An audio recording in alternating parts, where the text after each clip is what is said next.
Okey, saya ada telur puyuh. So, hari ni saya masak kurma guna paste kurma warna lapar. 5 minit je dah siap. Mula-mula kita masukkan paste kurma ni kat dalam periuk. Tak payah minyak, tak payah tumis. Sebab paste ni dah siap masak dah sampai puncak minyak. Lepas tu, terus je masukkan air sikit. Dan boleh masukkan kentang kalau suka. Kita masak dulu sampai kentang terlembut sikit. Kemudian boleh masukkan telur puyuh yang telah direbus. Kita kacau-kacau sekejap dan boleh tambahkan santan. Yang ni optional lah. Kalau tak letak santan pun, paste kurma ni dah sedap dah. Tapi kalau suka kurma yang jenis berlemak-lemak, boleh letak santan.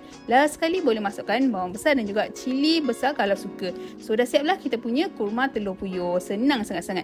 Tak sempat keluar peluh dah siap dah masakan kita. So untuk mak-mak yang nak masak cepat, paste ni memang sangat sesuai untuk korang. Lagipun dia punya rasa dah komplit dah kat dalam ni. Tak perlu nak adjust lagi dah.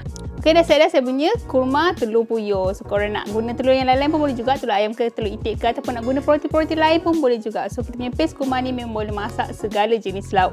So kalau korang nak masak sedap, nak masak senang, make sure dapatkan paste kurma warna lapar sekarang.